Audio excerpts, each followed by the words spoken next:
Hi everyone, my name is Aparna Bhatia and this week's tech tip is about how to clash against structural beams. So here we have two beams drawn in and then we have three walls that it's going through. And we like to create a beam pocket around them and create a marker so that we can frame that beam pocket accurately. All right. So before we clash against the beams, we're going to go ahead and create a marker. So we're going to go to Marker Manager. Give it a very quick second. And here I'm just going to take the LGS default non-bearing and duplicate it. And we're going to give it a name called LGS default beam pocket.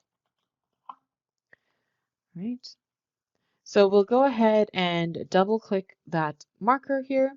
And in order for me to consider it a beam pocket, the opening actually has to be intersecting or interfering with the top track. So let's go ahead into the beam pocket tab. And here you can choose if you want your top track to be continuous. So I'm going to make my top track continuous.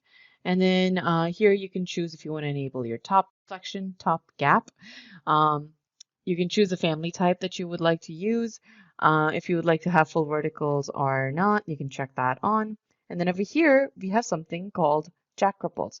So if you want to use jack ripples, you have to enable the full verticals option. And then we'll hit the edit button here.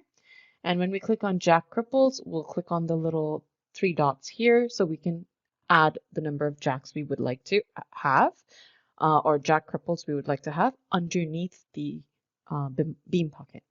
So let's go ahead and hit add. When you hit add, it adds the first one and it's asking you where you would like to locate it. Would you like it to be flush to the right king? Would you like it to be flush to the left king? Or would you like it to be placed in the center? Okay, so here I'm going to place one on the right and then I'm going to place one in the center. I'm going to add another one and place it again in the center.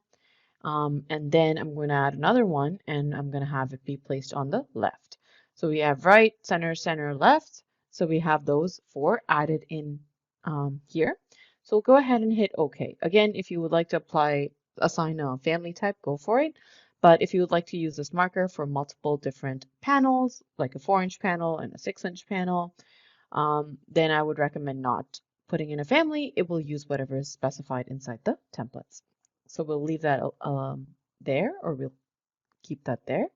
We'll hit OK and we'll close out of here. And then you can choose if you want to place a sill or no sill. It's up to you. So you can choose whatever other options you would like.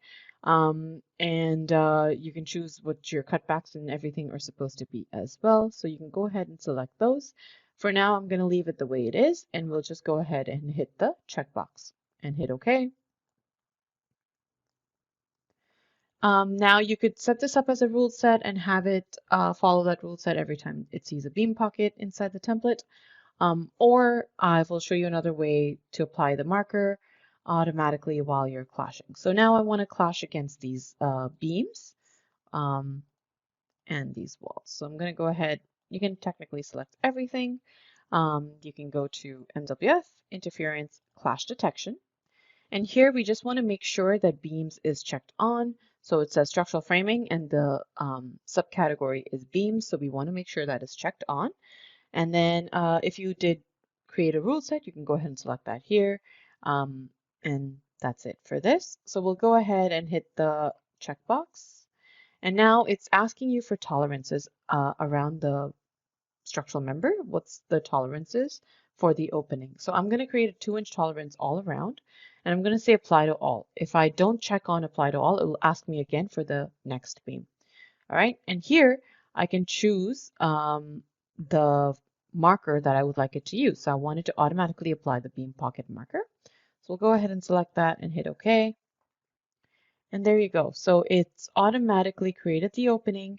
And now if I select the opening on its own and I go to MWF markers, apply opening type, you'll notice that the beam pocket has been applied. And now we can just quick create it if that's what you have set up. In my case, I'm just going to create a panel here and hit create.